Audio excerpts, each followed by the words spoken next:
जय हिंद। आप सभी अच्छे और स्वस्थ होंगे और अपनी तैयारी अच्छे से कर रहे हैं। अभी हम सभी यहाँ पर मैथ्स के लिए जुड़े हुए हैं। इसके पहले भी हमने मैथ्स के कुछ प्रैक्टिस सेशन किए हैं। यदि आपने अभी तक नहीं देखा है तो जाकर उसको देख लीजिए। उसका प्लेलिस्ट हम वीडियो के लास्ट में डलवा देंगे। उसमें हमने मैथ्स के बहुत अच्छे लेवल का क्वेश्चन किया है। इस सेशन से आपको आगामी आरआरबी एनटीपीसी का जो ग्रेजुएट लेवल का डेट आया है, आपको 5 जून से 24 जून तक एग्जाम होने वाला है। उसके लिए काफी लाभदायक साबित होगा। इसके अलावा जितने भी प्रतियोगिता परीक्षा होती है जिसमें मैथ्स के क्वेश्चन पूछे जाते हैं, उसके लिए भी ये सेशन काफी हेल्पफुल होगा। चलिए दोस्तों, बिना किसी तरह के अपने सेशन को आगे बढ़ाते हैं और अपने पहले क्वेश्चन की तरफ बढ़ते हैं। हमारा पहला क्वेश्चन है। क्वेश्चन पढ़ते हैं। नीचे दिए गया रेखा आलेख 5 कंपनियों द्वारा बाइक और ट्रक के उत्पादन को दर्शाता है।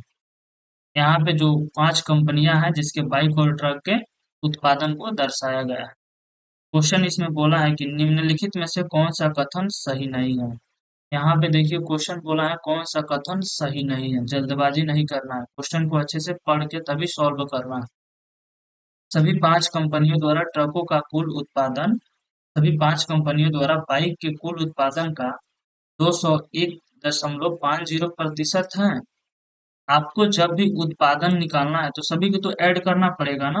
तो यहाँ पे सबसे पहले ट्रक, तो ट्रक का निकाल लेते हैं। ट्रक के लिए सिंबल हमारे पास ऐसे हैं, यानी ये वाला सिंबल हमारे पास कहाँ कहाँ है। 7, 5, 12, 12, 4 कितना हो जाएगा 16, 16, 8 आपको हो जाएगा 2400 और 2400 और 850 कितना हो जाएगा आपको 3250। यानी ट्रक का कुल उत्पादन कितना है 3250 है। बाइक का निकालेंगे तो बाइक के लिए सिंबल यहाँ पे है, तो बाइक वाला देखते हैं सिंबल 9 और 6 कितना हो जाएगा 1500, यहाँ पे 50 और यहाँ पे कितना हो जाएगा 2250 और फिर 450 ऐड करेंगे तो आपको कितना हो जाएगा 2700 और यहाँ पे 500 ऐड कर देंगे तो कितना हो जाएगा यानी बाइक के लिए कितना आ गया 32। अब ट्रकों का कुल उत्पादन आ गया 3250 और बाइक का आ गया 3200 और परसेंट में बताना है 100 से मल्टीप्लाई, डबल जीरो से डबल जीरो खत्म। यानी 32 से 32 कितना बार में कटेगा 1 बार में ना। लेकिन यहाँ पे बोला है कि बाइक के कुल उत्पादन का 201.50, तो हमको आगे बढ़ने का जरूरत नहीं है क्योंकि हमारे पास पहले ही 1 आ गया और यहाँ पे पहले क्या दिया है 2। यानी हमारा जो पहला ऑप्शन है यह बिल्कुल गलत होगा। सेकंड ऑप्शन की तरफ चल बढ़ते हैं। कंपनी आर कौन सा है, यह है कंपनी आर द्वारा बाइक और ट्रक का औसत उत्पादन। यानी आर में तो बाइक का कितना औसत उत्पादन है। बाइक का तो आपको 900 है और ट्रक का कितना है 700 है। इन दोनों का एवरेज यहाँ पे दिया है आपको 800। एवरेज निकालने के लिए हम लोग क्या करते हैं, दोनों को ऐड करेंगे, कितना हो जाएगा 1600 और क्वांटिटी कितना है 2, एक और दो, 2 से डिवाइड करेंगे कितना हो जाएगा हमारा 800। तो हमारा जो सेकंड ऑप्शन है ये तो बिल्कुल सही है। लेकिन हमसे क्वेश्चन में पूछा गया था कौन सा कथन सही नहीं, यानी पहला कथन, तो केवल एक इसका क्या हो जाएगा आंसर। अगला क्वेश्चन। यहाँ पे क्वेश्चन दिया है कि नीचे दी गई तालिका में 5 अलग अलग कॉलेज के छात्रों की संख्या दी गई है। उन्होंने किसी दिए गए वर्ष के दौरान 5 अलग अलग विषयों के ओलंपियाड में भाग लिया। क्वेश्चन हमसे पूछा क्या है, अंग्रेजी ओलंपियाड में भाग लेने वाले प्रति कॉलेज छात्रों की औसत संख्या ज्ञात कीजिए। जब कभी भी आपसे एवरेज की बात करेगा तो जितना डाटा दिया रहेगा उस सबको हम लोग सम करेंगे। सम का मतलब उसको ऐड करेंगे और जितना नंबर ऑफ आइटम रहेगा, चाहे वहां पे कभी पूछ देगा कॉलेज 10 कॉलेज है 12 कॉलेज है, कभी बोल देगा कि 5 सब्जेक्ट है, तो जितना नंबर ऑफ आइटम्स रहेगा उसको नीचे से हम डिवाइड करेंगे। तो एवरेज एवरेज तो हमको निकालना है ना प्रति कॉलेज का। तो देखिए करेंगे क्या। अंग्रेजी, अरे अंग्रेजी वाला कहाँ है, अंग्रेजी वाला ही ना सब्जेक्ट है। कॉलेज ए से कितना लड़का पार्टिसिपेट है 98, कॉलेज बी से 120, कॉलेज सी से 80 और कॉलेज डी से कितना है 122 और कॉलेज ई से कितना है 105। ओके।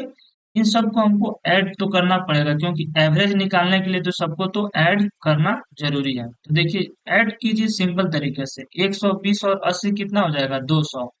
200 और 100 यहाँ से कितना हो जाएगा? 300। 322 हो जाएगा यहाँ पे, 322। 322 को फिर 90 ऐड ऐड करना है, और 105। ओके। 8 है तो 10 है, 5 कितना हो जाएगा? 15 का 5 हाथ में 1। 9 दो 11 और 1 12 का 2। 3 1 4 1 5, यानी टोटल यदि पांचों कॉलेज से लड़के की बात करेंगे या छात्रों की, तो कितना हो जाएगा? 525। कॉलेज की संख्या कितना है? 5। क्योंकि एवरेज निकालने के लिए टोटल बटा जितना भी कॉलेज रहेगा, डिवाइड करेंगे कितना हो जाएगा? 105। यानी हमारा ऑप्शन कौन सा हो जाएगा? राइट ऑप्शन कर। अगले क्वेश्चन की तरफ बढ़ते हैं। एक वस्तु का अंकित मूल्य उसके क्रय मूल्य से 40% अधिक है। यदि वस्तु पर 50% की छूट दी जाती है तो विक्रय मूल्य क्रय मूल्य का कितने प्रतिशत है? इस क्वेश्चन को दो टाइप से बनाया जाता है। हम आपको सबसे इजी वाला टाइप बताते हैं। यहाँ पे हमको क्या लिखेंगे? सीपी, और यहाँ पे क्या लिखेंगे? एमपी। 40% अधिक का बात किया, 40% का फ्रैक्शन वैल्यू कितना होता है? 2/5। किसी को नहीं निकालना आता तो क्या लिखिएगा? 40 को ऊपर, और परसेंट का मतलब होता है डिवाइड 100। 20 से काटिएगा तो कितना हो जाएगा? 2, और इसको काटिएगा तो कितना हो जाएगा? 5। अब देखिए, क्रय मूल्य से जिससे बोलेगा उसी को नीचे दिया रहता है, तो क्रय मूल्य हम कितना ले लेंगे? 5। और एमपी हमारा कितना हो जाएगा? अधिक है, तो कितना अधिक है? 2। तो यहाँ तो 5 है, तो कितना अधिक हो जाएगा? 7 हो जाएगा। यानी 2 जब इंक्रीज कीजिएगा तो 7 ही ना होगा। उसके बाद बोला है वस्तु पर 50% की छूट दी जाती है तो विक्रय मूल्य क्रय मूल्य का कितना प्रतिशत? 50% छूट की बात बोला है। और 50% छूट, तो डिस्काउंट जो होता है हमेशा एमपी पे दिया जाता है। किसी भी वस्तु को जब आप 50% छूट दे दीजिएगा तो उसको बेचिएगा कितना? 50% पर ना। तो 50% पे बेचिएगा, यानी हम क्या करेंगे? 7 का 50%, यानी कितना हो जाएगा हमारे पास? 3.5। यानी उसको बेचा कितना में गया है? सेलिंग प्राइस उसका कितना है? 3.5। उसके बाद बोला है विक्रय मूल्य क्रय मूल्य का कितना प्रतिशत? तो विक्रय मूल्य हमारा कितना आ गया? 3.5, और हमारे पास क्रय मूल्य कितना है? 5। मल्टीप्लाई करेंगे 100 से, 5 से इसको काटेंगे कितना बार में कटेगा? 20 बार में। कितना हो जाएगा? 70%। अगला क्वेश्चन, नीचे दिए गया रेखा आरेख अलग अलग वर्ष में दो कंपनियां आर और एस के व्यय को दर्शाता है। यहाँ पे बोला है निम्नलिखित में से कौन सा कथन सही नहीं? इसमें कुछ मिसिंग है, उसको हम लिख देते हैं। केवल 1, और एक और ऑप्शन है आपको केवल 2, और एक और ऑप्शन है मत तो फर्स्ट और नहीं। ठीक है, क्वेश्चन को सॉल्व करते हैं। इसमें भी बोला है कि कौन सा कथन सही नहीं है। वर्ष Y1 और Y2 में मिलाकर आर का व्यय, Y1 और Y2 में मिलाकर आर का व्यय, Y1 और Y2 आर का व्यय वर्ष Y3 और Y4 में मिलाकर एस के व्यय का लगभग 81.66% है कि नहीं? तो सबसे पहले Y1 और Y2 में किसको लेना है? आर का। आर के लिए सिंबल हमारे पास ऐसा है, सिंबल देख रहे हैं। 6 और 5 कितना हो जाएगा? 1100। यानी आर का कितना हो जाएगा? 1100। अब देखिए, Y3 और Y4, Y3 और Y4 एस का, एस वाला सिंबल यह है। Y3 कितना हो जाएगा? एक हो जाएगा 700, और Y4 कितना हो जाएगा आपको? 500। तो एस के लिए कितना हो जाएगा? 700 और 500 कितना हो जाएगा आपको? 1200। ठीक। अब इसको हम निकालेंगे कि इसका कितना प्रतिशत है, तो 1100/1200 मल्टीप्लाई 100। % में निकालने के लिए हमेशा 100 से मल्टीप्लाई करते हैं। यहाँ पे आपको जानना जरूरी है कि हम 1200 में नीचे क्यों लिख सकते हैं, 1100 को तो लिख सकते हैं नहीं।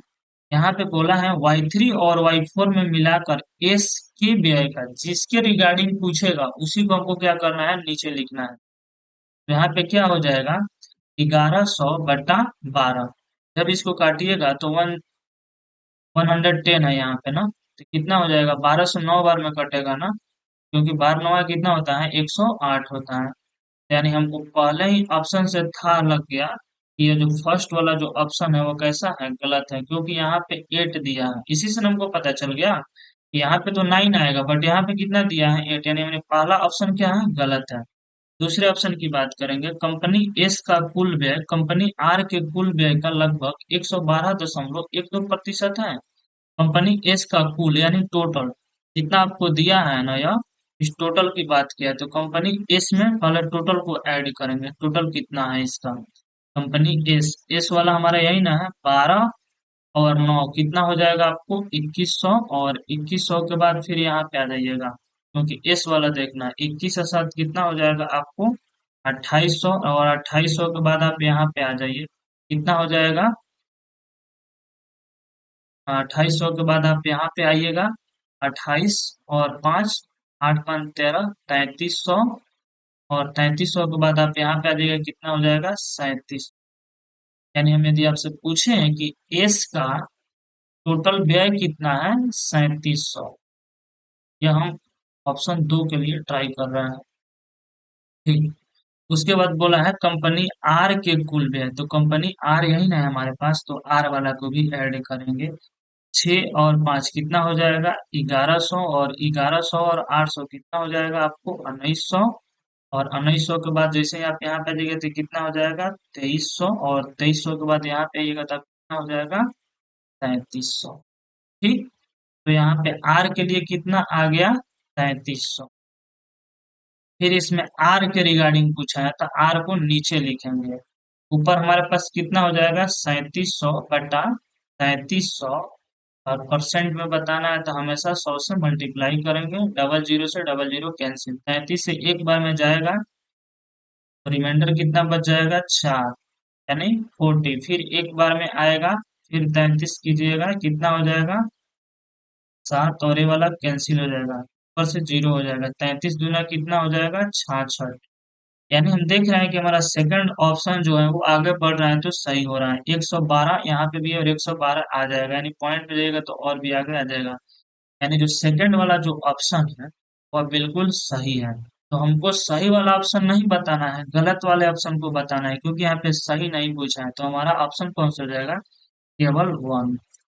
अगला क्वेश्चन, एक टावर के शीर्ष से चिमनी के शीर्ष का उन्नयन कोण 60 डिग्री है, और टावर के शीर्ष से चिमनी के पाद बिंदु का अवनमन कोण 30 डिग्री है। यदि टावर की ऊंचाई 40 मीटर है तो चिमनी का ऊंचाई ज्ञात कीजिए। यहाँ से अगर इसको पहले ड्रॉ करेंगे, ठीक,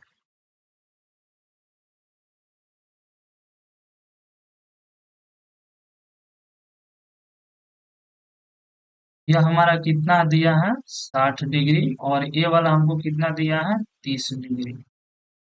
यदि हम नाम ले लेते हैं ए, बी, सी, और ये हो गया डी, और ये हमारा क्या हो गया,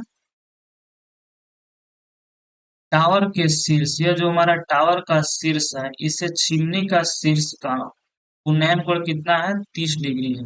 उसके बाद बोला है टावर के शीर्ष से चिमनी के पाद बिंदु, ये जो पाद बिंदु है चिमनी का, 30 डिग्री है। यदि हम यहाँ से एक लाइन ड्रॉ करते हैं, तो आपको मालूम है कि इसका भी वैल्यू कितना है, 40 डिग्री है, 40 मीटर है, ये भी कितना हो जाएगा, 40 मीटर हो जाएगा। यदि हम यहाँ से एक लाइन ड्रॉ करते हैं, तो ये वाला जब 30 डिग्री है तो ये वाला भी कितना होना चाहिए, 30 डिग्री। ओके, अब देखिए आपको मालूम है कि tan 30 डिग्री इक्वल टू कितना होता है, 1/√3। यहाँ पे मत समझिएगा कि ये टोटल 30 डिग्री है, टोटल नहीं है, केवल इतना 30 डिग्री है। ओके, और यहाँ पे हम चिमनी की टोटल हाइट कितना ले लेंगे, h। ये तो हमारा टावर का हाइट दिया है 40 मीटर। ओके, तो यहाँ पे tan 30 डिग्री का वैल्यू कितना होता है, 1/√3। तो यहाँ पे वन कौन हो जाएगा हमारा, वन। और ये वाला हमारा कितना हो जाएगा, रूट। ओके। अब यदि 60 डिग्री के हिसाब से चलेंगे तो देखिए, यहाँ पे √3 का वैल्यू पहले निकाल लेते हैं। वन का वैल्यू कितना आ गया, वन बराबर 40 मीटर। तो √3 का वैल्यू कितना हो जाएगा, 40 √3। मीन हो जाएगा 40 √3। ओके। यानी हमारा ए वाला जो बेस है, ए बी, ये कितना आ जाएगा आपको, 40 √3। अभी इसके हिसाब से यदि हम फाइंड आउट करेंगे तो 60 का वैल्यू कितना होता है, tan 60 डिग्री का वैल्यू होता है √3। और इसके लिए हम लिखते हैं क्या, परपेंडिकुलर बाई बेस। तो √3, तो परपेंडिकुलर कौन हो जाएगा हमारा, यह वाला हो जाएगा √3। और बेस हमारा वन। यानी यदि वन का वैल्यू आप देख रहे हैं कि 40 √3 आ गया है, यानी वन का वैल्यू कितना आ गया, 40 √3। तो √3 का वैल्यू हमको फाइंड आउट करना है, तो कितना हो जाएगा, √3 का वैल्यू जब निकालिएगा तो 40 √3 और मल्टीप्लाई √3 कितना हो जाएगा आपको, 120 मीटर। यानी देखिए अब क्या आ गया हमको, ईबी की हाइट आ गई 120 मीटर। और आपको पहले से बीसी का हाइट दिया है 40 मीटर। तो आपसे चिमनी की हाइट पूछा है, तो चिमनी की हाइट के लिए इसको क्या करेंगे, दोनों को ऐड करेंगे। यानी तो कितना हो जाएगा, 160 मीटर। ओके। अगला क्वेश्चन की तरफ बढ़ते हैं। एक निश्चित राशि पर 15% प्रति वर्ष की दर से 2 वर्ष के लिए साधारण और चक्रवृद्धि ब्याज का अंतर 90 रुपया है, राशि ज्ञात कीजिए। एसआई कितना हो जाएगा, 2 वर्ष का, 15 दूना 30 पर। ओके।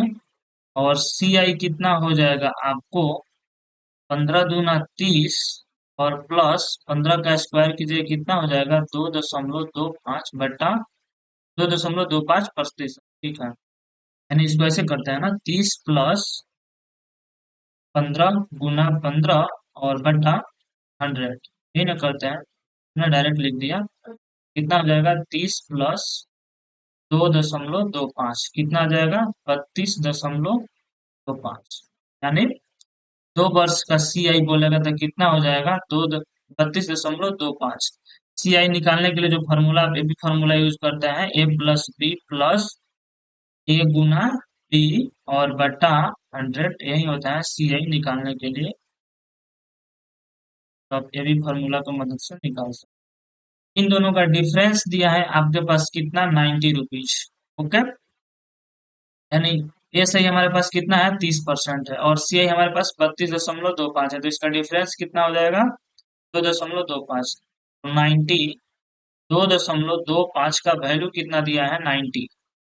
90 बट्टा 2.25 मल्टीप्लाई, राशि आपको निकालना है तो हमेशा 100% होता है ना। तो देखिए यहाँ पे दशमलव के बाद 2 अंक है, तो क्या हम यहाँ पे 2 जीरो लगा देंगे तो दशमलव कैंसिल हो जाएगा। हाँ, 25 से इसको काटेंगे तो कितना बार में कटेगा, 9 बार में। इसको 25 से काटे 4 और यहाँ पे डबल जीरो है।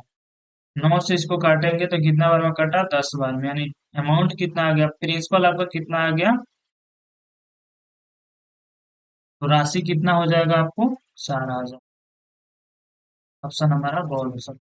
अगला क्वेश्चन, हो सकता है नहीं होगा। एक सही परिपत्र शंकु के आधार की त्रिज्या और गोले की त्रिज्या r के बराबर है। यानी इन दोनों का जो शंकु का रेडियस और गोले का रेडियस दोनों इक्वल है। ओके। यदि गोले का आयतन, यहाँ पे बोला है आपसे, यदि गोले का आयतन शंकु के आयतन के समान है तो शंकु की तिर्यक ऊंचाई कितनी है? गोले का आयतन बोला और शंकु का आयतन समान है। तो गोले का आयतन कितना होता है, 4/3 पाई और r3। शंकु का आयतन कितना होता है, 1/3 पाई r² और हाइट। तो यहाँ से आपको शंकु का हाइट ही ना पूछा है, यह पाई से यह पाई तो कैंसिल हो गया। इस 3 से इस 3 को क्या कीजिएगा, कैंसिल। अब यहाँ पे देखिए बोला था पहले कि आर इक्वल है, तो यहाँ पे आर क्यू है और यहाँ पे कितना है आर स्क्वायर है, तो इस स्क्वायर से हम क्या इसको काटेंगे तो यहाँ पे कितना बच जाएगा, केवल आर बच जाएगा। यानी हाइट बराबर हमको कितना हो जाएगा, और यह आर फोर के साथ मल्टीप्लाई हो जाएगा तो कितना हो जाएगा फोर आर हो जाएगा। यानी शंकु का ऊंचाई बराबर कितना आ जाएगा फोर आर। अगला क्वेश्चन, स्वाति धारा के अनुकूल 24 किलोमीटर और धारा के प्रतिकूल 8 किलोमीटर की दूरी तय करती है। उसे प्रत्येक दूरी तय करने में 4 घंटे लगते हैं। धारा की चाल ज्ञात कीजिए।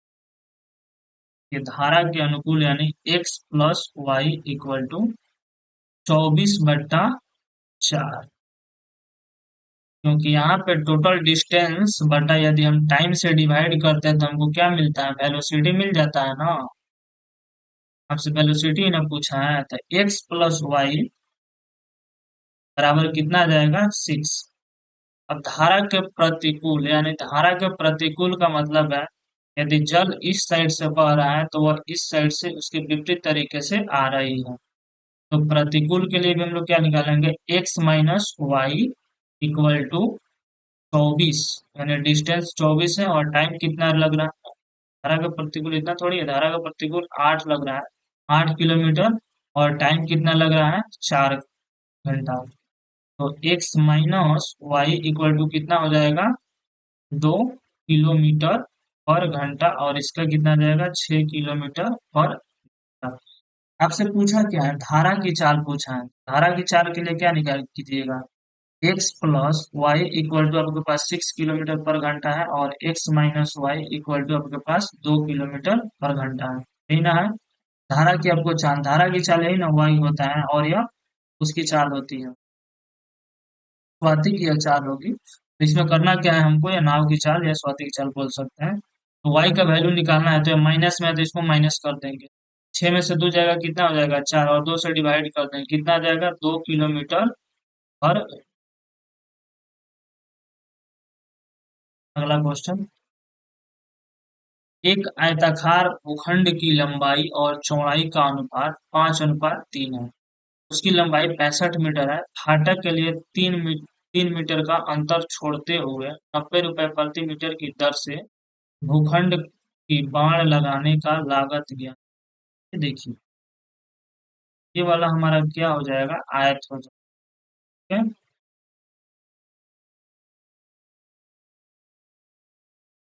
इसमें आपको 3 मीटर का जगह छोड़ा गया है अंदर छोड़ते हुए, क्योंकि इसमें उसको फाटक लगाना है दरवाजा। और देखिए लंबाई और चौड़ाई का जो अनुपात आपके पास 5:3 दिया है। लंबाई आपको कितना दिया है 65 मीटर, यानी 5 का वैल्यू कितना दिया है, रेशियो में 5 इक्वल टू 65 मीटर। तो रेशियो में 1 इक्वल टू कितना हो जाएगा 13। तो यहाँ से उसकी चौड़ाई कितनी हो जाएगी 39, और लंबाई तो आपके पास ऑलरेडी दिया है। लंबाई आपके पास कितना दिया है, लंबाई आपको दिया गया था 65, उसी को रिगार्डिंग हम लोगों ने चौड़ाई भी फाइंड आउट कर लिया। अब जब भी हमको भूखंड का बाण लगाना है तो बाण तो हम इसके चारों तरफ ही ना लगाएंगे। तो इसके लिए हम क्या निकालेंगे, इसका परिमाप निकालेंगे। तो आयत का परिमाप कितना होता है, आयत का परिमाप होता है, क्या होता है 2 × L+3।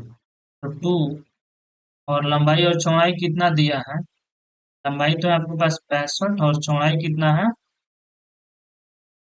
ऐड कीजिए कितना हो जाएगा 2 × 9 × 14 का 4 और 6 3 और 1 10, कितना हो जाएगा 208 मीटर। और यहाँ पे हम देखिए गौर के बोल रहा था कि 3 मीटर का अंतर छोड़ते हुए, तो इससे हम क्या करेंगे भाई, इतना दूर तो हमको बाण तो नहीं लगाना है ना, इतना दूर हमको नहीं लगाना है, तो हम तो 3 मीटर तो हमको माइनस करना पड़ेगा ना। तो 208 में से 3 को जब माइनस करेंगे तो कितना लगाना पड़ेगा 205 मीटर, नहीं ना हमको बार लगाना पड़ेगा। तो 205 मीटर, तो 1 मीटर का कितना है 90, तो 205 मीटर का कितना हो जाएगा 205 × 90, मल्टीप्लाई कीजिए तो कितना हो जाएगा, 9×5 = 45 का 5 और 4 और 9×2 = 18 और एक लास्ट में 18,450। अगला क्वेश्चन,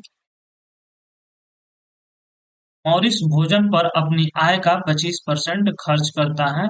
उसे 1,000 रुपए की वेतन वृद्धि मिली, लेकिन उसने खाद्य वस्तुओं पर अपना खर्च नहीं बढ़ाया। नतीजन भोजन पर उसका खर्च गिरकर 20%।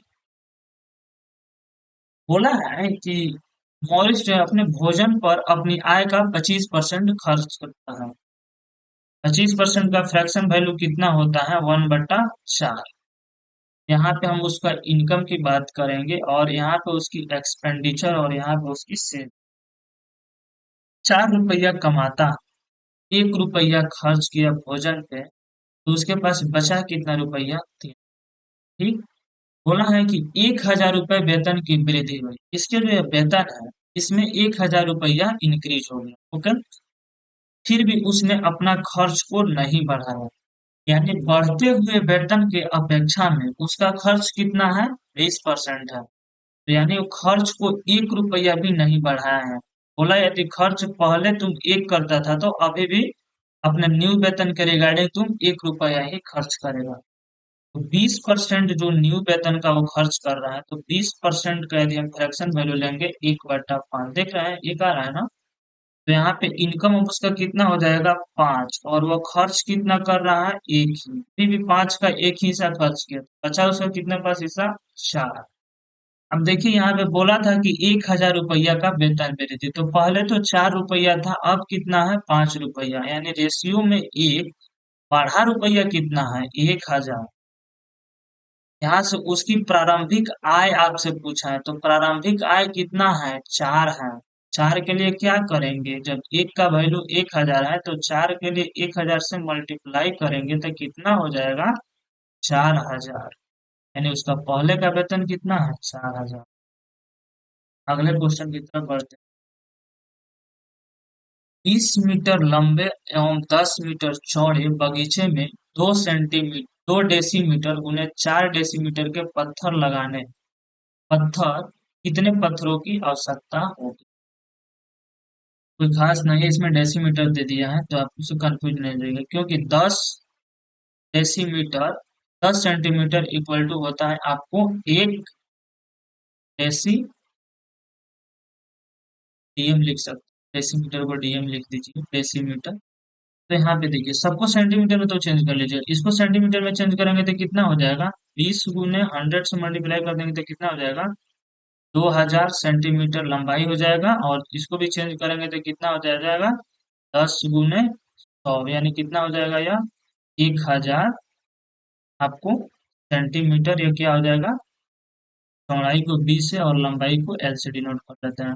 इसको जब हम सेंटीमीटर में आएंगे तो 1 डेसीमीटर बराबर कितना सेंटीमीटर, 10। तो 2 डेसीमीटर का कितना हो जाएगा, 20 सेंटीमीटर।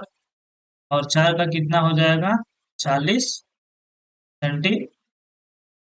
अभी बोला है कितने पत्थर की आवश्यकता है, तो इसका एरिया तो निकालना पड़ेगा ना।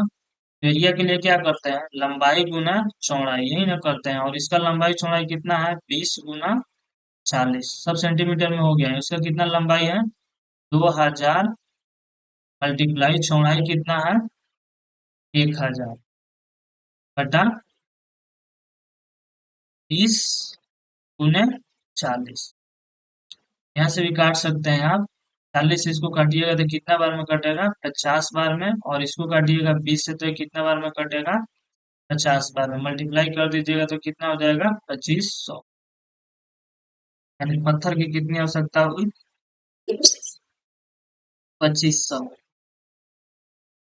सॉरी दोस्तों, अगले क्वेश्चन की तरफ बढ़ते हैं।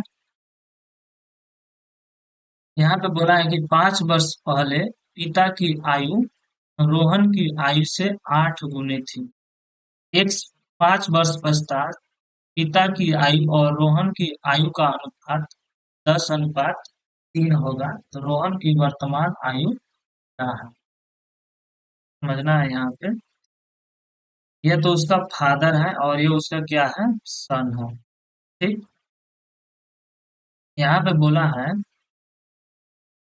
मान लेते हैं हम रोहन की जो वर्तमान आयु है वो कितना हो जाएगी एक्स। ठीक। रोहन की वर्तमान आयु को हमने कितना ले लिया एक्स। तो 5 वर्ष पहले जाएंगे तो क्या लिखेंगे x-5 मल्टीप्लाई 8 इक्वल टू है फादर के f-5। रीजन क्यों? क्योंकि 5 वर्ष पहले जाएंगे तो उसके पिताजी के भी एज में से तो 5 वर्ष घटाएंगे ना। तो हम रोहन की वर्तमान आयु को कितना ले लिए हैं एक्स, और उसके फादर की आयु को हमने एफ ही लिया है। तो f-5 करेंगे तो उसके 8 गुना किया इक्वल टू, यहाँ से इसको सॉल्व करेंगे तो कितना हो जाएगा 8x-40 इक्वल टू f-5, यानी f इक्वल टू कितना हो जाएगा 8x-35। ओके। अगले तरफ बढ़ेंगे तो अगला तरफ क्या बोल रहा है कि 5 वर्ष पश्चात, यानी अब x+5 ये किसका हो जाएगा रोहन का हो जाएगा, और उसके पिता का कितना हो जाएगा f+5। 5 वर्ष पश्चात पिता की आयु, यानी f+5 बटा x+5 का जो अनुपात है वो कितना है 10/3। यहाँ से करेंगे तो कितना हो जाएगा 3f+15 इक्वल टू 10x+50। इस 15 को क्या करेंगे उधर भेज देंगे तो यहाँ से 3f का वैल्यू निकल जाएगा 10x, और 15 उधर आएगा तो कितना हो जाएगा माइनस में जाएगा तो यहाँ पे कितना हो जाएगा 35 हो जाएगा। अब यहाँ से हमने देखा कि f का वैल्यू कितना आ रहा है 8x-35, और यहाँ से 3f बराबर इतना है। तो क्या है यहाँ पे f का वैल्यू पुट कर दे, तो पुट करेंगे तो कितना हो जाएगा यहाँ पे 24x और -35, यानी कितना हो जाएगा 100 बराबर 10x+35, क्योंकि हम 3 से मल्टीप्लाई कर दिए 3f का वैल्यू निकल गया यहाँ से। अब देखिए 24x यहाँ पे है और यहाँ पे 10x है, इधर आएगा तो कितना हो जाएगा 14x, और यह उधर जाएगा तो कितना हो जाएगा 140। तो x का वैल्यू कितना निकल गया यहाँ से 10। तो रोहन की वर्तमान आयु ने पूछा, हमने वर्तमान आयु को कितना लिया था x ही ना लिया था, तो इसका आंसर कितना हो जाएगा। तो अगले क्वेश्चन की तरफ बढ़ते हैं। ए बी और सी एक साथ कार्य करते हुए एक निश्चित कार्य को 10 दिनों में कर सकते। तीनों आदमी मिलकर ए बी से 20% अधिक दक्ष है। ये जो है वह बी से 20% अधिक, इसका फ्रैक्शन वैल्यू कितना 1/5, यानी यह जो है 5 है तो यह कितना हो जाएगा 6 हो जाएगा। अब बोला है सी बी से 50% कम दक्ष है, जो सी जो है वह बी से 50% कम, इसका फ्रैक्शन वैल्यू कितना होता है 1/2, यानी यदि यह 2 है तो यह कितना है 1 है। तो बी अकेले उसी कार्य को कितने दिनों में पूरा कर सकता है। यहाँ पे हमने देखा यहाँ पे तो बी दिखा रहा है 2, लेकिन यहाँ पे कितना दिखा रहा है 5, तो हम दोनों को पहले इक्वल करें। इसमें 2 से मल्टीप्लाई कर देंगे और इसमें किससे कर देंगे 5 से। तो कितना हो जाएगा 5 हो जाएगा, और इसका कितना हो जाएगा 10, और इधर करेंगे तो इसका कितना हो जाएगा 12, और इसका कितना हो जाएगा 10। तो हमने देखा कि ए बी और सी कितना आ गया 12, 10, और सी का कितना आ गया 5। अब देखो यहाँ पे तीनों का क्षमता आ गया ना, यहाँ पे तीनों का क्षमता आ गया, और तीनों का क्षमता है तीनों ने मिलकर कितना काम 10 दिन में कर रहा है ना। तो टोटल वर्क निकालने के लिए हम लोग क्या करते हैं, उसकी जितनी भी एफिशिएंसी रहती है और जितना भी आपको टाइम दिया रहता है उसको मल्टीप्लाई कर देते हैं। तो एफिशिएंसी कितना है 12, 10, 22 और 5 27 गुना 10, यही ना है। अब पूछा है कि बी अकेले उसी कार्य को, तो बी का एफिशिएंसी कितना है 10, तो हम किससे डिवाइड कर देंगे 27 गुना 10 को यदि हम 10 से डिवाइड कर देंगे तो बी का डेट निकल जाएगा। तो बी जो है वो काम को कितना दिन में पूरा करेगा 27। अगला question, A plus B equal to 16 दिया है, तो A cube plus B cube बराबर 1456, तो ए बी का मान आपको ज्ञात कर। A cube plus B cube equal to formula क्या होता है, A plus B into A plus B का होल स्क्वायर और माइनस 3ab, यही ना फॉर्मूला होता है। ए प्लस बी का वैल्यू देखिए, A cube plus B cube का पहले कितना दिया है 1456 equal to A plus B का कितना दिया है 16, और यहाँ से ए प्लस बी का होल स्क्वायर करेंगे तो कितना हो जाएगा, 16 का करेंगे तो 256 और माइनस 3a, यहाँ से 16 से इसको काटते हैं, 16 नवा कितना हो जाएगा 144, 5 में से 4 जगह ये दोनों कैंसिल हो जाएगा 9, और यहाँ पे ऊपर से 16 आएगा तो एक बार में कट जाएगा। बराबर में आपके पास कितना बच गया 256 माइनस 3ab। अब 256 इधर इक्वल टू में इधर आएगा तो किस में हो जाएगा माइनस में, 91 माइनस 256, और बराबर में कितना है -3ab, ठीक ना। इसको घटा लेंगे, 6 में से एक जाएगा तो कितना हो जाएगा 5, और 15 में से 9 हो जाएगा तो कितना होगा 6, -165 इक्वल टू -3ab। तो यहाँ से ए बी बराबर कितना हो जाएगा 165/3 कीजिएगा, कितना बार में कटेगा यह,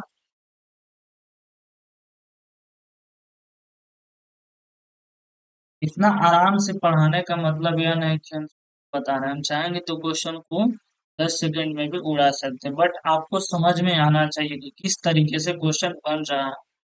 अगले क्वेश्चन की तरफ चलते हैं। यहाँ पे दिया है कि 3/5 का होल पावर x है और मल्टीप्लाई 5/3 का पावर 2x है इक्वल टू 625 कितना दिया है आपके पास 81। ओके, इस क्वेश्चन को आप दो तरीके से बना सकते हैं, बाई ऑप्शन भी बना सकते हैं और इधर से भी बना सकते हैं। इस 625 के लिए आप क्या लिख सकते हैं, 5 का पावर 4 लिख सकते हैं, और इस 81 के लिए आप क्या लिख सकते हैं 3 का पावर 4। तो क्या हम यहाँ पे 5/3 का होल पावर 4 लिख सकते हैं, ये यहाँ पे समझ जाइएगा तो बहुत अच्छा हो जाएगा। यहाँ पे हम क्या 5/3 का पावर क्या लिख सकते हैं 4 लिख सकते हैं। यदि हम यहाँ पे बाई ऑप्शन चलेंगे, सबसे पहले छोटा छोटा ऑप्शन को चेक किया जाता है, पर सबसे पहले 3 है, तो 3 को यदि आप यहाँ पे चेक कीजिएगा तो यहाँ पे देखिए 3/5 का यदि होल पावर यदि हम 3 लेते हैं और मल्टीप्लाई 5 का बट्टा 3 का पावर यहाँ पे 2x है तो कितना लेना पड़ेगा 6। तो यहाँ से 3 को 3 बार लिखिएगा और 5 को 3 बार लिखिएगा, तो यहाँ पे 6 है, तो यहाँ पे कितना बच जाएगा लास्ट में, नीचे 3 का पावर 3 बचेगा और ऊपर भी कितना बचेगा 5 का पावर 3। तो यहाँ तो आना चाहिए 5 का पावर 4 और 3 का पावर 4, यानी ये वाला ऑप्शन हमारा क्या होगा नहीं बैठेगा। यदि हम 4 लेते हैं, किसको लेंगे 4, देखिए 3/5 का पावर 4 और मल्टीप्लाई 5/3 का पावर कितना लेना पड़ेगा हमको 8। तो इधर भी 4 3 आएगा और यहाँ पे 8, तो कितना बच जाएगा नीचे 3 4, और ऊपर भी कितना बचेगा 5 का पावर 4, यानी हमारा ऑप्शन कौन सा सूट होगा। अगले क्वेश्चन की तरफ बढ़ते हैं। इस क्वेश्चन को पढ़िए, साइन का power 4x plus sine square X equal to 1 है, तो कॉट का power 4x plus cot square X का वैल्यू आपको फाइंड आउट करना है। कैसे फाइंड आउट कीजिएगा इसको, देखिए साइन का पावर कितना दिया है आपके पास, साइन का power 4x plus sine square X equal to कितना होता है 1 दिया हुआ है, होता नहीं है 1 दिया हुआ है। तो यहाँ से हम क्या करेंगे,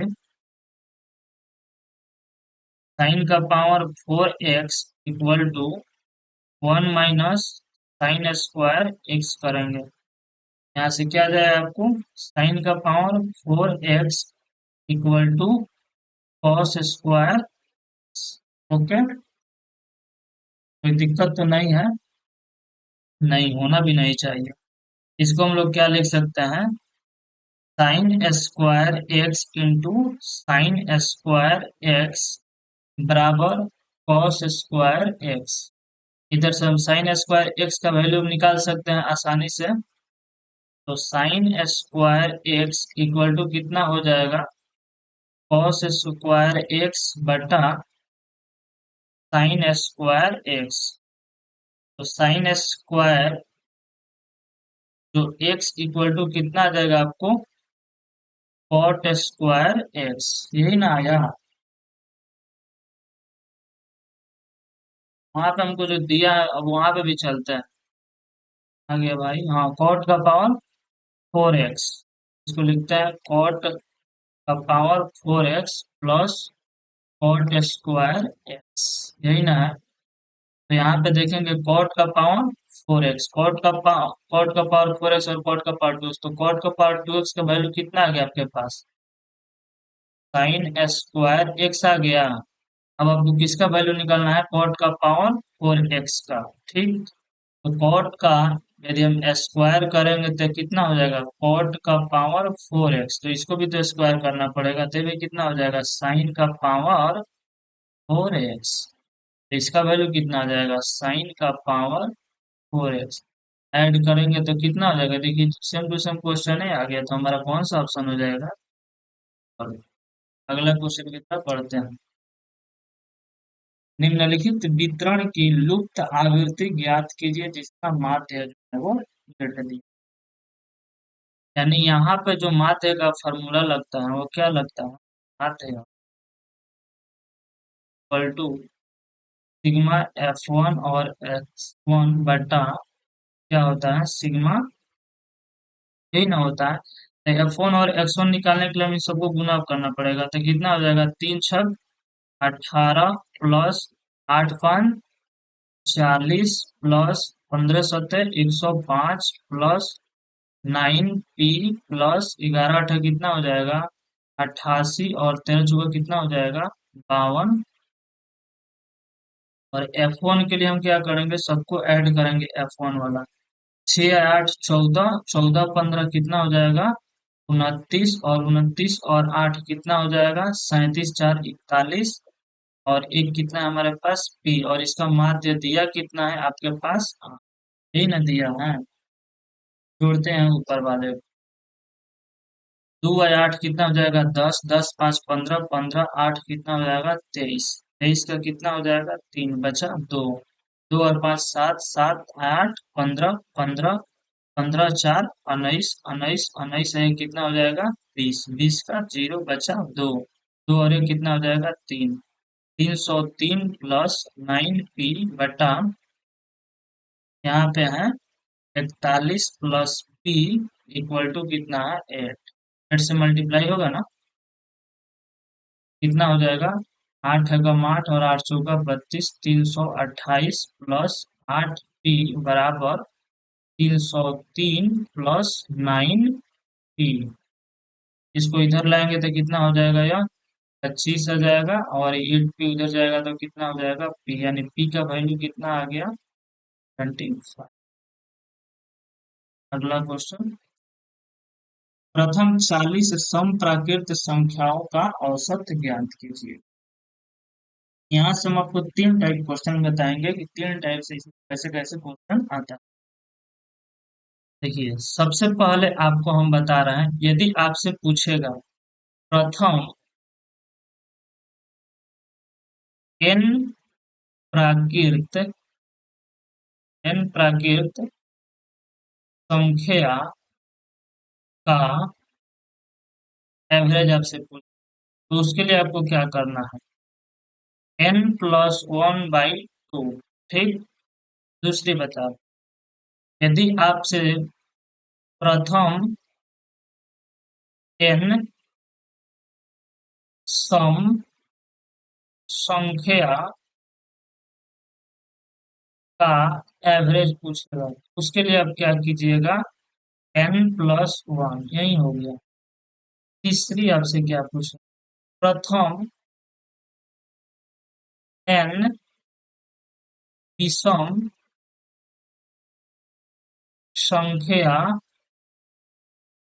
का एवरेज कितना होता है? केवल एन। क्या होता है? केवल एन। समझे कुछ? देख प्रथम एन, अब देखिए सबके एक एक एग्जाम्पल दिखा देते हैं, ये आपको याद रहेगा। देखिए सबसे पहले जो फर्स्ट वाले का एग्जाम्पल लेते हैं, इसके लिए मान लीजिए आपसे पूछा कि प्रथम पांच प्राकृत, तो हम क्या करेंगे, इसका एवरेज कैसे निकालेंगे? यदि आपसे 5 नंबर दिया है तो क्या करेंगे, 5 + 1/2, यानी उसका एवरेज कितना हो जाएगा? 3। प्रथम एन सम संख्या का एवरेज, तो मान लीजिए यदि आपसे बोला कि प्रथम 100 सम संख्या है, उसका एवरेज आपको निकालना है, तो क्या कीजिएगा, 100 + 1, यानी उसका एवरेज कितना हो जाएगा? 101। यदि प्रथम एन विषम पूछा तो मान लीजिए एन जो जितना नंबर वो बोला होगा, तो एन विषम का मतलब मान लीजिए से बोल दिया कि 50, तो उसका एवरेज भी कितना आना चाहिए? आएगा 50 ही आएगा। इसको यदि आप समझना चाहते हैं तो ऐसे समझ सकते हैं, जैसे विषम के लिए 1, 3 और 5, तो यहाँ पे विषम कितना है? 3 है, तो हमने बोला कि इसका एवरेज भी कितना होगा? 3। अब इसको ऐड करके देख लीजिए, 5, 3, 8 है, कितना हो जाएगा? 9। और एवरेज के लिए क्या करते हैं, तीन, तीन है, 3 से डिवाइड करेंगे तो कितना हो जाएगा? 3। देखिए एवरेज कितना आ रहा है? 3। अब यदि 40 सम प्राकृत बोला है, हमने भी क्या बोला था, सम की बात करेगा तो n+1 करेंगे, यानी इसका ऑप्शन तो हो जाएगा 41। इसको दिखा भी देता है, जैसे 2, 4 और 6, यहाँ पे कितना है? 3 है, तो इसका एवरेज कितना हो जाएगा? 4। यदि आप प्रूफ करना चाहते तो कर लीजिए, 6 या 4, 10 है तो कितना हो गया? 12। और 3 से डिवाइड करेंगे कितना आ जाएगा? 4। यहाँ पे भी 4 आ रहा था। तो इतना करने से बेहतर है आप ये छोटी सी बात को यदि आप याद कर लीजिएगा या उसको दिमाग में ले लीजिएगा, तो आपसे जो भी इस टाइप का क्वेश्चन आएगा आसानी से सॉल्व कर सकते हैं। क्वेश्चन क्वेश्चन दिया है कि नीचे दिए गए वृत्त आलेख दिल्ली से 7 अलग अलग शहर P Q R S T U और भी की यात्रा करने वाले यात्रियों की संख्या दर्शाता है। दिल्ली से 7 अलग अलग शहरों में जो यात्रा करने वाले यात्रियों की कुल संख्या कितना दिया है? 24, 2,40,000 है ना? सैकड़ा हजार 24,000 है, कितना है? 24,000 है। दिल्ली से किसी विशेष शहर के लिए यात्रा करने वाले यात्रियों की संख्या इन सभी 7 शहरों में दिल्ली से यात्रा करने वाले यात्रियों की कुल संख्या के प्रतिशत के रूप में दिखा है। बोला है दिल्ली से टी यू और भी शहरों की यात्रा करने वाले कौन कौन? टी यू भी, टी कौन हो जाएगा हमारा? 16, यू हो जाएगा 15 और भी हो जाएगा 20। यात्रियों की औसत संख्या भी एवरेज के लिए बता रहा है, टोटल नंबर को जितना दिया रहेगा उससे डिवाइड करेंगे, तो 3 की बात किया है तो किससे डिवाइड करना पड़ेगा हमको? 3 से। जोड़ेंगे सबसे पहले 22 और 15 कितना हो जाएगा? 37। 37 और 16 कितना हो जाएगा? 37 + 16 कितना हो जाएगा? 7, 6, 13 और 3, 1, 4, 1, 5, यानी 53%। 24,000 का कितना निकालेंगे हम? 53%। 2 जीरो से 2 जीरो कैंसिल, यानी 240 गुना 53। एवरेज के लिए हमको किससे डिवाइड करना पड़ेगा? 3 से। तो कट जाएगा, कितना बार में कटेगा? 80 बार में। कितना हो जाएगा? 8 × 3 = 24 का 4, 8, 5, 40 और 3 हो जाएगा आपको 40, यानी 400 कितना आएगा आपको? 34 होगा ना, है ना? 8 × 3 = 24 का 4 और 8, 5, 40 तो 42, 424 होगा। ऑप्शन हमारा कौन सा हो जाएगा? अब अगला क्वेश्चन, 6 व्यक्तियों का औसत भार 2 किग्रा बढ़ जाता है जब उनमें से एक, जिसका भार 72 किग्रा है, को एक नए व्यक्ति से बदल दिया जाता है। 6 व्यक्तियों का औसत भार कितना बढ़ा है? 2 किग्रा, यानी 6 गुना कितना हो गया? 12 के। यही ना एवरेज बढ़ रहा है। अगर 72 किग्रा के स्थान पर कौन आएगा कि 12 केजी, तो वजन ज्यादा होगा, वही ना आएगा, तो 72 + 12 यानी 84 केजी वाला, यानी 84 केजी वाला जो व्यक्ति है वो आएगा, तो एवरेज क्या होगा? बढ़ेगा। कितना बढ़ेगा? 2 किग्रा। अगला क्वेश्चन, चक्रवृद्धि ब्याज पर एक राशि 3 वर्षों में वास्तविक राशि की दोगुनी हो जाती है। 3 वर्षों में वास्तविक राशि की कितना दोगुनी हो जाती है, तो कितने वर्षों में यह अपनी वास्तविक राशि की 8 गुनी। 2 का पावर 3 कीजिएगा तो 8 हो जाएगा, तो इसको भी किससे मल्टीप्लाई करेंगे? 3 3 का क्वेश्चन। दो समरूप त्रिभुजों का क्षेत्रफल 64 सेंटीमीटर स्क्वायर और 111 सेंटीमीटर स्क्वायर है, यदि पहले त्रिभुज की ऊंचाई 6.4 सेंटीमीटर है, दूसरे त्रिभुज की ऊंचाई ज्ञात करो। एरिया क्या होता है? एरिया वही ना होता है, भुजा का स्क्वायर होता है, साइड का रेशियो।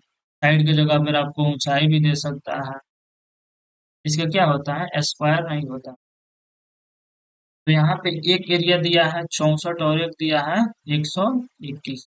हाइट आपको कितना दिया है? 6.4, और यहाँ पे मान लेते हैं एक एक्स है, यानी इसका यदि हम स्क्वायर करेंगे तो हमको इतना मिलना चाहिए। इस स्क्वायर को हम इधर ला लेंगे तो रूट होगा तो 64 का कितना निकल जाएगा? 8, और 121 का कितना निकल जाएगा? 11, और इसका कितना है? 6.4, और इधर कितना है? 1। 8 से जब इसको काट दीजिएगा तो कितना बार में कटेगा? 0.8। तो एक्स का वैल्यू कितना निकल जाएगा आपको? 8। अगला क्वेश्चन। चावल के मूल्य में 20% की कमी होने पर एक व्यक्ति 450 रुपये में 50 किग्रा चावल अधिक खरीदता है। बस इसमें भी बात नहीं किया है, तो प्रति किग्रा चावल वास्तविक मूल्य ज्ञात कीजिए। 20% की कमी हुई मूल्य में, यानी पहले 5 था, अब कितना हो गया? 4। तो अपना उपभोग पहले कितना करता होगा? 4, लेकिन अब कर रहा है 5। यहाँ पे देख रहे हैं 1 रुपया का कमी हुआ, तब बबुआ वह कितना अधिक खरीद रहा है? 50 की।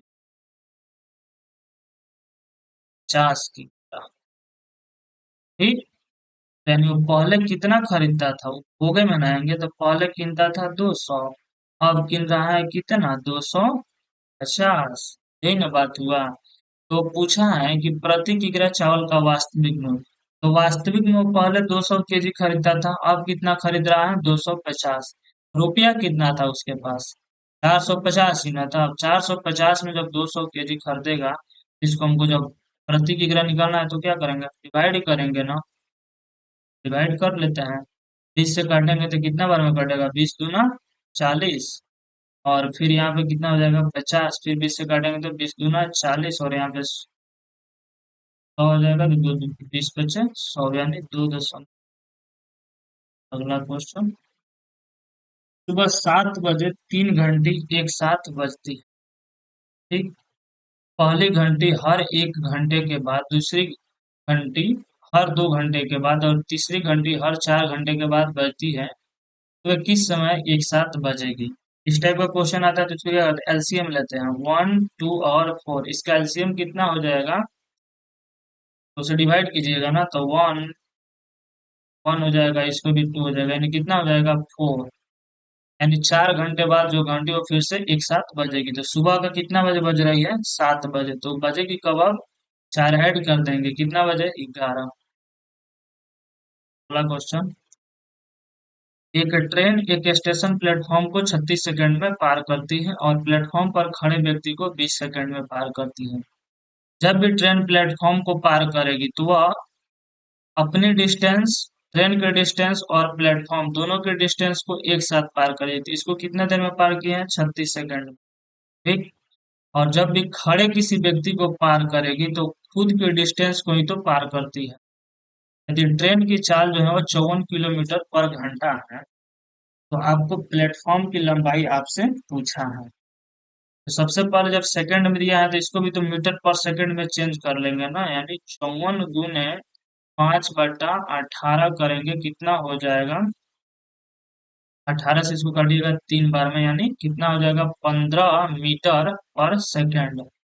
अब 15 मीटर पर सेकंड यानी 20 सेकंड में तो एक व्यक्ति को, खड़े व्यक्ति को पार कर रही है, तो यानी खुद की लंबाई को पार करेगी। 15 गुना 20 कितना? 300 मीटर जो है वह ट्रेन की लंबाई है। यह जो है वह ट्रेन की लंबाई है। ओके। ठीक। और प्लेटफॉर्म, एक ट्रेन एक स्टेशन को प्लेटफॉर्म को 36 सेकंड में पार करती है, तो 36 सेकंड को जब हम 15 से मल्टीप्लाई करेंगे, 15 × 6 = 90, 9 बचा, 15 × 3 = 45 और 9 = 54, 540 मीटर। यह जो 540 मीटर है, इसमें ट्रेन प्लस प्लेटफॉर्म दोनों की लंबाई इंक्लूडेड है। हमसे प्लेटफॉर्म की लंबाई पूछा है, ट्रेन की लंबाई हमारे पास 300 मीटर है। 300 मीटर इसमें से हम माइनस करेंगे, 0, 4 और 5 में से 3 गया, 240 मीटर। अगला क्वेश्चन, 625 का पावर में दिया है 0.25 गुना 625 का पावर में 0.50 का वैल्यू ज्ञात करना है। यहाँ पे 0.25 के लिए हम क्या लिख सकते हैं, 1/4 लिख सकते हैं, और 0.50 के लिए हम क्या लिख सकते हैं, 1/2 लिख सकते हैं ना। ठीक है, तो 625 का यदि हम पावर 1/4 करेंगे, इसका हम रूट ले लेंगे, यानी यहाँ पे 4 आना चाहिए, और यहाँ पे कितना 625, इसका कितना निकल जाएगा 5, और मल्टीप्लाई है आपके पास 625 का पावर 1/2। 1/2 है तो 625 का हम रूट लेंगे, और यहाँ पे 2 आएगा ना, इसका कितना निकल के आएगा 25। दोनों को मल्टीप्लाई करेंगे, कितना हो जाएगा 125। अगला क्वेश्चन, क्वेश्चन बोला है कि बी ए आर डी एक चक्रीय चतुर्भुज है, विकर्ण बी आर और ए टी पी पर मिलते हैं। यदि बी पी ए बराबर 110 डिग्री है और आर ए टी बराबर 30 डिग्री है, तो बी टी ए की माप आपको क्या करना है, फाइंड आउट करना है। चक्रीय चतुर्भुज के लिए फिगर तो बनाना पड़ेगा।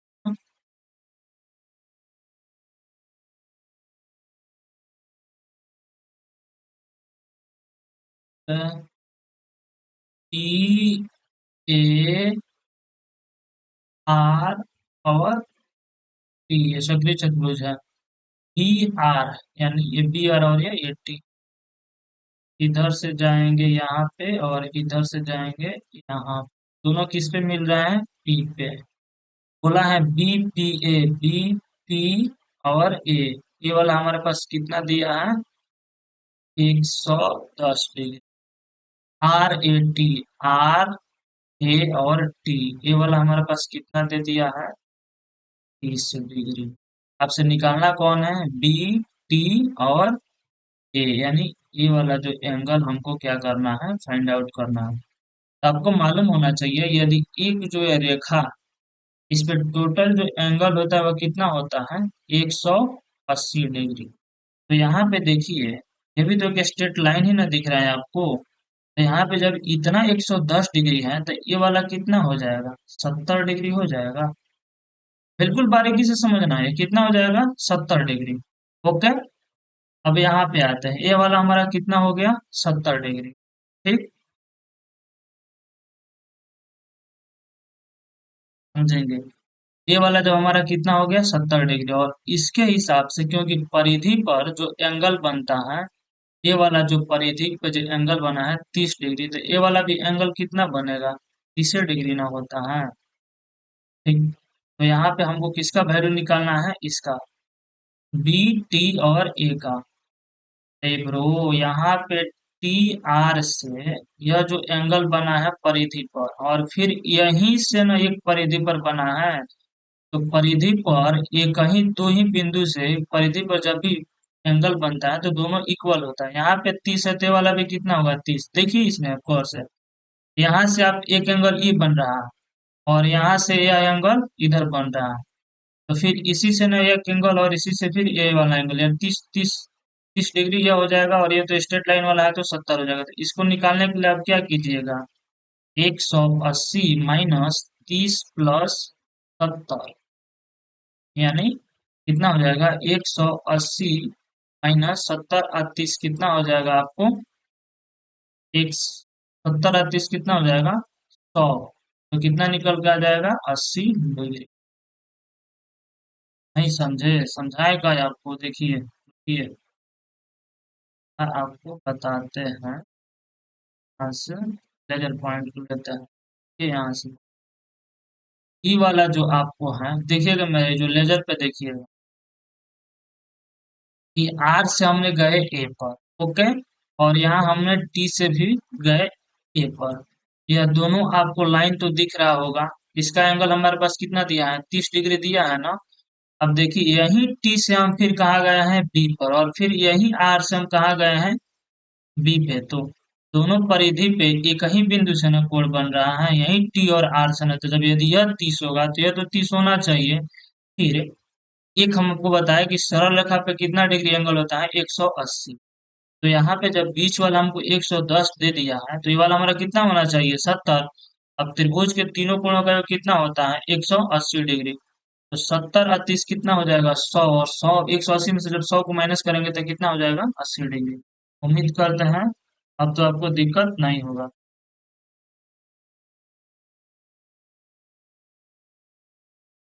अगले क्वेश्चन की तरफ बढ़ते हैं। 540 के गुणनखंडों की कुल संख्या कितनी है, 540 को फैक्टर करेंगे, 540 को काटते हैं, दो से काटेंगे कितना हो जाएगा, 270। फिर दो से काटेंगे कितना हो जाएगा आपको, 135। फिर काटिएगा 3 से, 45। फिर काटेंगे 3 से, 15। फिर काटेंगे 3 से, लिखते हैं 2 का पावर 2, और 3 का पावर 3, और 5 का पावर कितना हो गया 1। गुणनखंडों की कुल संख्या के लिए क्या करते हैं, 2 है तो इसको क्या लिखेंगे, एक बढ़ा के 3। या 3 है तो क्या लिखेंगे, एक बढ़ा के 4। या 5 के पावर कितना है, 1 है तो इसको कितना लिखेंगे, 2। 3 चौका 12, दूना कितना हो जाएगा, 16। सबसे छोटी संख्या ज्ञात कीजिए जिसे 7, 13 और 15 से भाग देने पर शेषफल 5 मिलता है। इसका एलसीएम निकालना पड़ेगा ना, तो कितना हो जाएगा, 13 सतह 91 में 15 से मल्टीप्लाई करेंगे, 15 एकम 5, और 15 नवा 135। 13 सतह 91 और 15 से क्या करेंगे, 15 का 5 हाथ में एक, 15 नौ 135, और 100 कितना हो जाएगा, 36। यानी 1365 से इस पर 5 मिलता है, तो क्या करेंगे, 5 ऐड कर देंगे, 1300।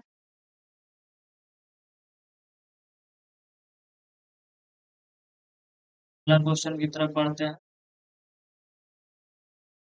x plus 1/x equal to 2 है, तो x का पावर 4 प्लस 1/x का पावर 4। यहाँ से वैल्यू पुटिंग से भी बना सकते हैं। यदि x का वैल्यू 1 पुट कीजिएगा तो कितना हो जाएगा,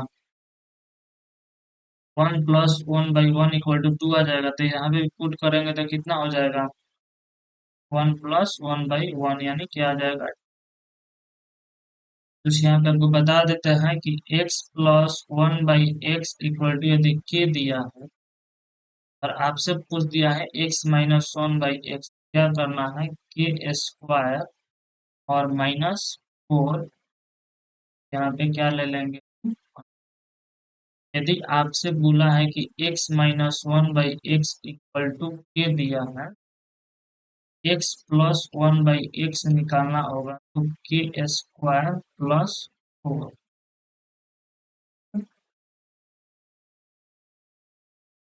इतनी बातों को आप याद रख सकते हैं। और कुछ इस टाइप और आता है कि x plus 1/x equal to A, तो x square plus 1/x square equal to A square minus 2।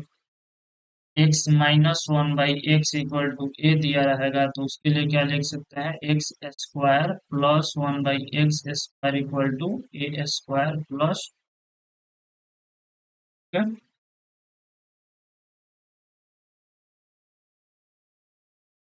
अगले क्वेश्चन की तरफ बढ़ते हैं।